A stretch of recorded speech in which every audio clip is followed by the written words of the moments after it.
Hai, Assalamualaikum semua. Hari ni kita nak masuk chapter 3 lah setelah uh, lama saya bercuti daripada mengajar anda kerana kesibukan saya menyertakan hal-hal IUKL. So hari ni kita I'll just complete with the IUKL task. Dah siap dah semua dengan tugasan IUKL. So saya boleh fokus directly dekat you all lah. Saya dah boleh fokus pada UUM sepenuhnya. Okay, so kita akan sambung dengan chapter 3 iaitu kita akan bercakap tentang business concept that can be franchise. Maksudnya kita nak tahu apakah konsep yang kita boleh ketengahkan, ke konsep-konsep yang kita perlu tahu supaya business kita able to be as in a franchise system, in a franchise business system.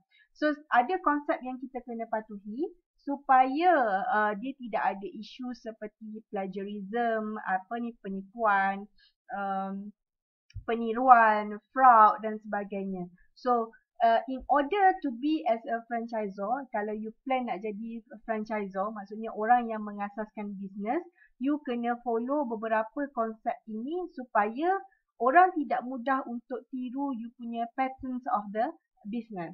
Okay, so nanti kita akan tengok satu persatu what are the concept. But before kita tengok kepada konsep, kita kena tengok dahulu business format franchising lah. Apa format yang kita perlu tahu. Okay,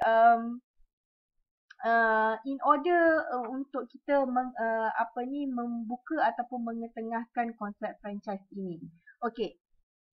Okay, macam yang saya katakan sebelum ini, the most popular method for today adalah franchise business system. Okay, di mana franchisor ini, kalau you baca, franchisor memberi lesen kepada individual untuk open retail shop or change to sell the public various product or service under franchisor name. Okay, so maksudnya dekat sini dia franchisor memberi kebenaran lah kepada kita untuk berniaga di bawah nama dan juga trademark, trade secret beliau. Okay, so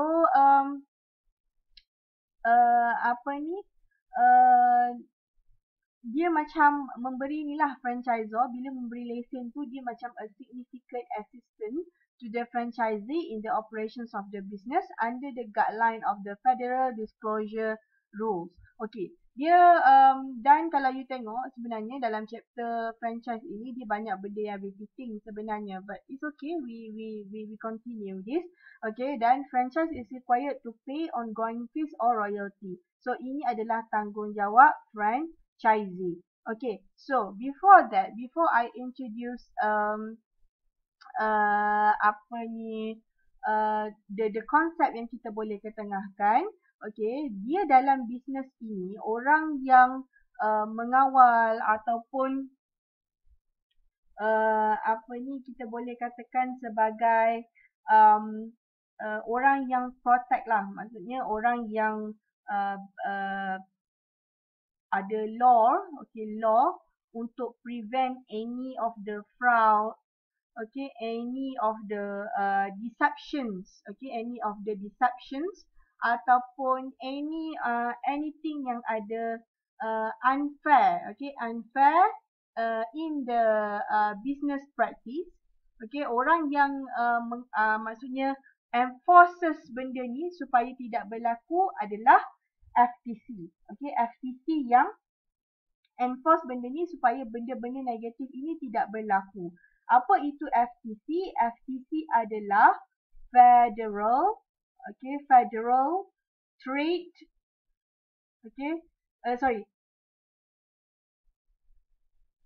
Federal Trade Commissions.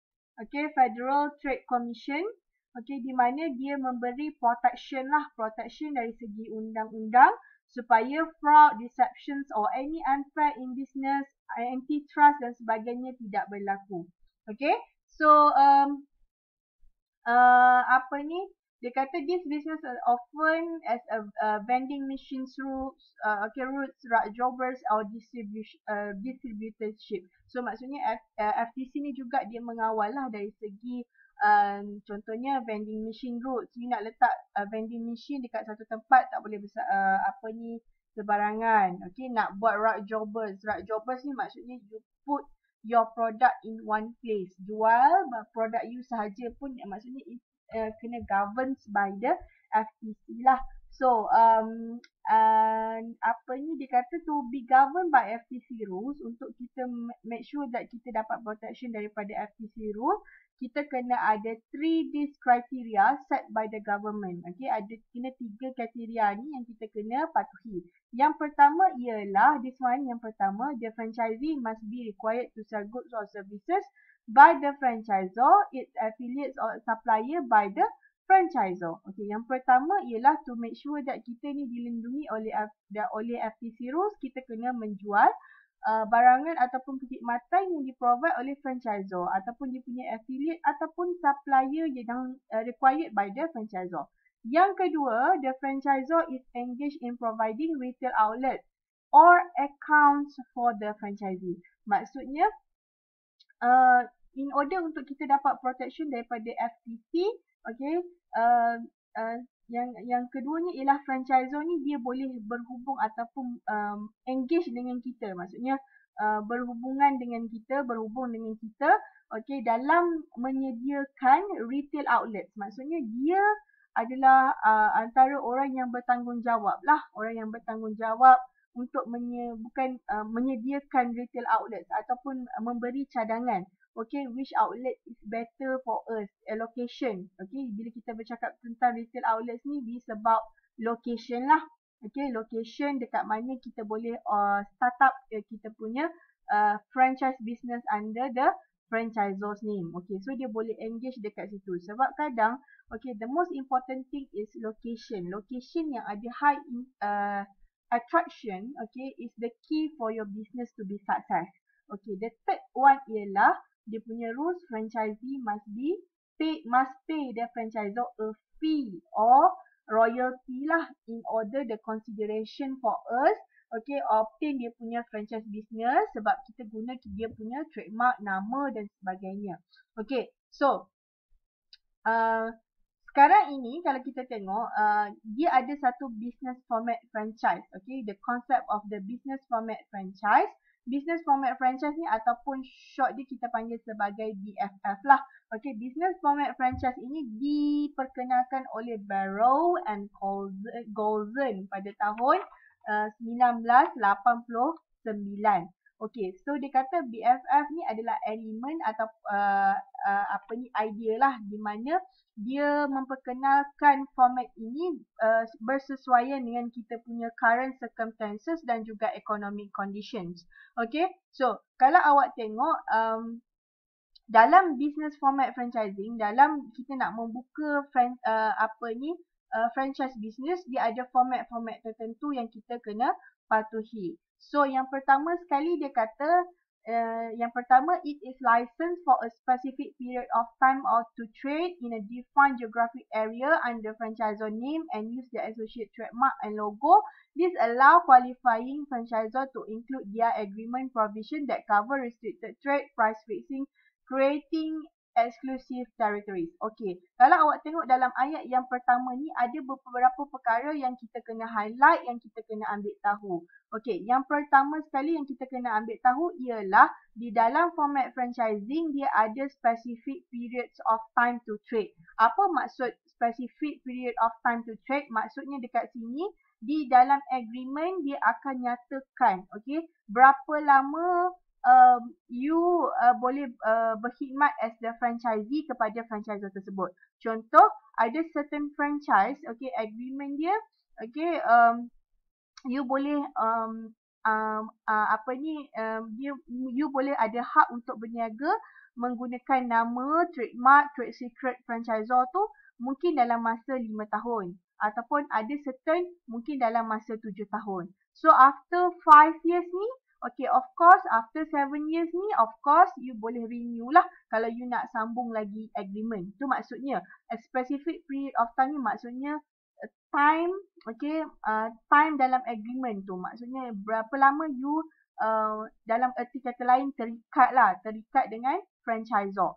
Okay, so yang kedua ialah keywordnya dekat sini, in a defined geographic area under franchisor name. Maksudnya in a defined geographic area ni maksudnya location yang di-provide ataupun sama-sama franchisee dan franchisor memilih location tersebut. So maksudnya dekat in a defined geographic area ni dekat lokasi di mana, okay, dekat mana lokasinya, under the franchisor name, okay, and to use menggunakan berniaga menggunakan nama franchisor. Contohnya McDonald's. Okay, McDonald's maksudnya you menggunakan nama McDonald's tersebut dan juga bersama-sama dia punya trademark dan logo lah.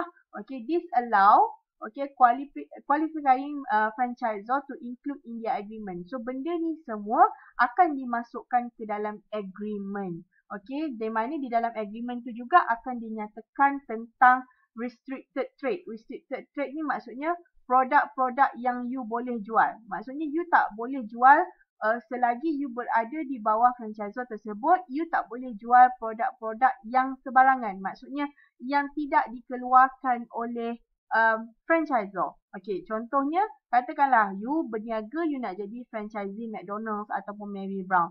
But suddenly, okay, dekat kaunter Mary Brown tu, you ada jual ubat kurus contohnya, minuman untuk kurus. Tak boleh. So maksudnya dia ada restricted trade. So maksudnya you hanya boleh menjual goods or services yang ditetapkan oleh franchisor sahaja. Kemudian price fixing. Maksudnya you kena jual produk ataupun barang dengan harga yang ditetapkan oleh franchisor. Dan juga creating exclusive territories. Creating exclusive territories ni maksudnya, what is exclusive territories? You di dalam kawasan tersebut, you diberikan hak untuk membuka bisnes dekat lokasi tersebut tanpa ada pesaing yang lain. Okey, contohnya senang cerita, I bagi macam ni lah gambaran untuk exclusive territories. Okey, let's say lah, okey, ni dalam, contohnya dalam Seremban 2, okey, you nak buka McD contohnya. Okey, you bayangkan McD Seremban 2 lah. McD Seremban 2 yang dekat Shell tu kan, yang ada Starbucks tu. Okay, so this is McD. Okay, this is McD. Okay, McD, kemudian dekat depan ni kalau you tengok ada apa ni, Centrio dan sebagainya. Betul tak? Okay, so kalau you maksudnya exclusive territory ini, franchisee yang diberi exclusive territories, maksudnya dekat kawasan tu hanya dia sahaja boleh buka McD.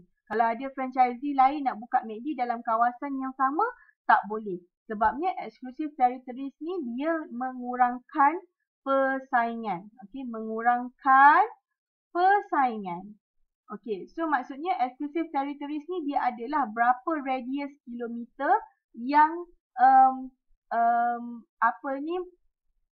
yang you boleh dapat exclusive territories di mana franchisee lain tidak dapat membuka dalam area yang sama. Contohnya katakanlah McD, okay, you dapat kalau you dapat exclusive territories dalam radius contohnya 20 km. Okay, contohlah kan, dalam radius 20 km tak boleh ada McD lain. Tak boleh ada McD lain yang buka dalam kawasan radius 20 km ni. Itu maksudnya exclusive territories lah.